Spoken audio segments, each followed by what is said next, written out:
wabarakatuh.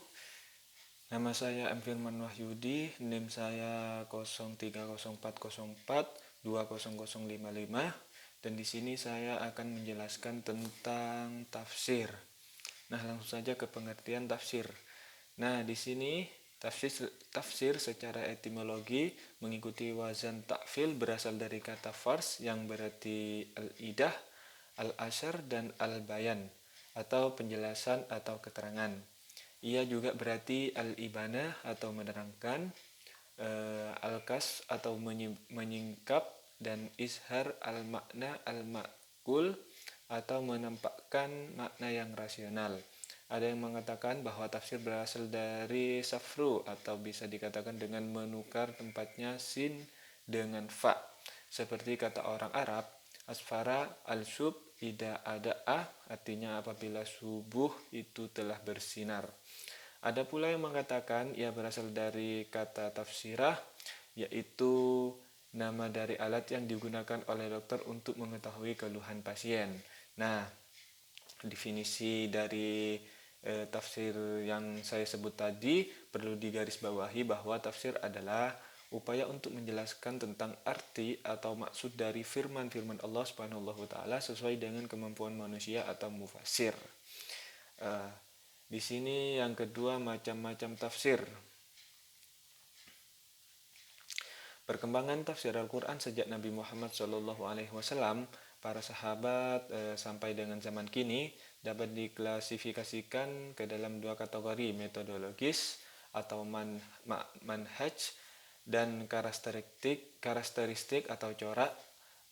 Secara metodologis, aktivitas penafsiran ditinjau dari sumber penafsirannya, cara penjelasannya, cara penentukan saran dan susunan ayat-ayat yang ditafsirkannya, serta keluasan penafsirannya. Sedangkan karakteristik penafsiran dapat ditelusuri dari sisi kecenderungan penafsir dalam menyajikan karya penafsirannya. Di sini yang pertama, tafsir berdasarkan sumbernya.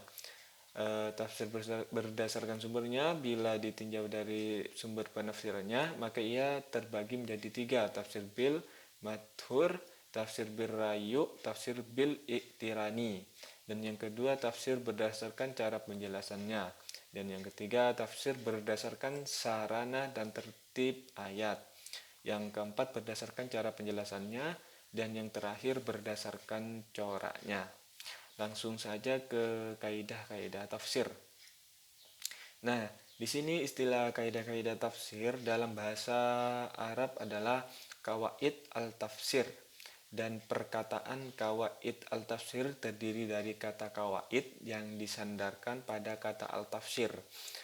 Qawaid ini bentuk jamak dari kaidah yang berarti undang-undang, aturan, dan azas. Dalam bahasa Indonesia, kaidah berarti rumusan, azas-azas yang menjadi hukum, aturan-aturan yang tertentu, atau patokan dalil pusat pembinaan dan pengembangan bahasa. Dalam Al-Quran, kata kawaid ditemukan pada Al-Quran surat Al-Baqarah. Ada juga Al-Quran surat Al-Nahl yang berarti dasar-dasar atau fondasi dan tiang. Adapun kata tafsir merupakan bentuk masdar dari kata kerja maklum, fassara yufasiru, yang secara etimologis berarti jelas atau nyata dan menjelaskan. Langsung saja ya ke bentuk metode atau corak tafsir. Di sini beberapa metode penafsiran dalam menafsirkan Al-Quran. Yang pertama, tafsir tahlili, ialah metode penafsiran ayat Al-Quran melalui pendeskripsian atau menguraikan makna yang terkandung dalam ayat-ayat Al-Quran dengan mengikuti tata tertib susunan atau urutan-urutan surat-surat dan ayat-ayat Al-Quran yang diikuti oleh sedikit banyak analisis tentang kandungan ayat itu. Yang kedua, mukarran. Tafsir mukarran ini berarti suatu metode atau teknik menafsirkan Al-Quran dengan cara memperbandingkan pendapat seorang mufasir dengan mufasir lainnya mengenai tafsir sejumlah ayat.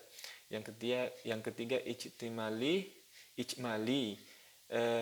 Ijmali ini dapat diartikan kepada penjelasan maksud ayat Al-Quran secara umum dengan tidak memperincinya, atau penjelasan singkat tentang pesan-pesan ilahi yang terkandung dalam suatu ayat. Yang terakhir, maudhu'i. Maudhu'i ini atau bisa disebut dengan tematik, ialah penafsirkan ayat Al-Quran tidak berdasarkan atas urutan ayat dan surah yang terdapat dalam mushaf, tetapi berdasarkan masalah yang dikaji. Selanjutnya itu beberapa corak penafsiran. Yang pertama, tafsir sufi, yaitu suatu karya tafsir yang diwarnai oleh teori atau pemilikan tasawuf, baik tasawuf teoritis maupun tasawuf praktis. Yang kedua, tafsir falsah. Tafsir falsah itu suatu karya tafsir yang bercorak filsafat. Dan yang ketiga, tafsir fikih, yaitu penafsiran Al-Quran yang bercorak fikih. Yang keempat itu tafsir ilmi, penafsiran Al-Quran yang bercorak ilmu pengetahuan modern, khususnya sains eksakta. Yang kelima itu tafsir al-adabi wa al-ijtimai. Dengan cara ini, mufassir mengungkap keindahan dan keagungan Al-Quran yang meliputi aspek balaghah, mukjizat, makna, dan tujuannya.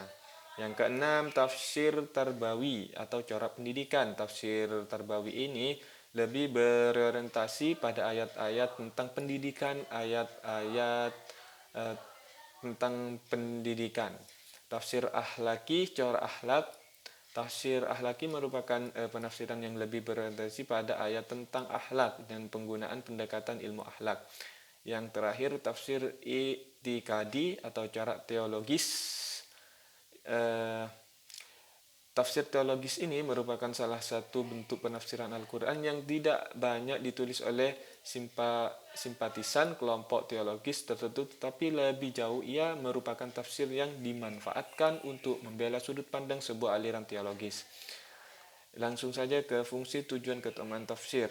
Yang pertama, fungsi tafsir itu sebagai kunci utama untuk memahami Al-Quran dan berbagai aspeknya. Tanpa ilmu tafsir, tentu saja dalam konteksnya yang sangat luas, mustahil Al-Quran bisa dengan mudah, benar atau baik dapat dipahami oleh manusia. Dan yang kedua, tujuan utama tafsir ialah biar kita memahami makna-makna Al-Quran, hukum-hukumnya, hikmah-hikmahnya, ajaran akhlaknya, dan petunjuk-petunjuknya untuk memperoleh kebahagiaan hidup di dunia maupun di akhirat. Yang langsung saja ke perbedaan tafsir dan takwil. Beberapa perbedaan antaranya tafsir dan takwil itu, yang pertama, apabila kita berpendapat takwil adalah penafsirkan perkataan dan penjelasan makna. Makna takwil dan tafsir adalah dua kata yang berdekatan atau sama maknanya. Termasuk ke dalam pengertian ini adalah doa Rasulullah bagi Ibnu Abbas. Yang kedua, apabila kita berpendapat takwil adalah esensi yang dimaksud dari suatu perkataan, maka takwil dari talab atau tuntunan adalah esensi perbuatan yang dituntut untuk sendiri, dan takwil dari kabar adalah esensi dari suatu yang diberitakan. Atas dasar ini, maka perbedaan antara tafsir dan takwil cukup besar, sebab tafsir sendiri merupakan penjelasan syarh bagi suatu perkataan, dan penjelasan ini berada dalam pikiran dan cara memahaminya dalam lisan dengan ungkapan yang menunjukkannya, sedangkan takwil adalah esensi suatu yang berada dalam realita atau bujukan pikiran. Dikatakan tafsir adalah apa yang telah jelas di dalam Al-Quran atau tertentu pasti dalam sunnah yang sahih karena maknanya telah jelas dan gamblang. Sedangkan takwil adalah apa yang disimpulkan para ulama dengan mengunggulkan salah satu lafal. Karena itu sebagian ulama mengatakan tafsir adalah apa yang berhubungan dengan riwayat, sedangkan takwil adalah apa yang berhubungan dengan dirayah. Yang terakhir itu para mufassir dan karya-karyanya. Yang pertama itu Abu Ja'far Muhammad bin Jari At-Tabari, karyanya itu Jami' al-Bayan fi Tafsir Al-Quran atau Tafsir At-Tabari. Kitab ini terdiri dari 30 jilid. Yang kedua, Imam Al-Huda, karya kitabnya Tafsir Bahr al-Ulum karya Abu al-Alais Nasbir Muhammad bin Ahmad bin al-Barhis As-Samarkandi. Yang ketiga itu As-Salabi atau Abu Ishaq Ahmad bin Ibrahim As-Salabi An-Naisaburi, karyanya itu Al-Kasif wa Al-Bayan. Kitab ini terdiri atas beberapa jilid, namun hingga kini hanya jilid pertama sampai dengan jilid keempat yang dapat ditemui di perpustakaan Al-Azhar. Yang keempat itu Abu Atiyah, karyanya itu Al-Maharrir Al-Wajiz fi Tafsir Al-Kitab Al-Aziz. Karya Ibnu Atiyah ini masuk berbentuk manuskrip dan terdiri dari atas 10 jilid yang tersimpan di Dar Al-Kutub Al-Masriyah atau bisa disebut dengan Mesir. Yang terakhir itu Ibnu Katsir, karyanya Tafsir Al-Quran Al-Azim. Kitab ini merupakan kitab tafsir riwayat yang sangat populer dan dipandang sebagai kitab tafsir terbaik kedua setelah kitab tafsir At-Tabari. Mungkin hanya itu yang bisa dapat saya sampaikan, kurang lebihnya mohon maaf apabila penjelasannya ada yang salah, kurang lengkap atau kurang jelas. Saya mohon maaf yang sebesar-besarnya. Wabillahi taufik wal hidayah. Wassalamualaikum warahmatullahi taala wabarakatuh.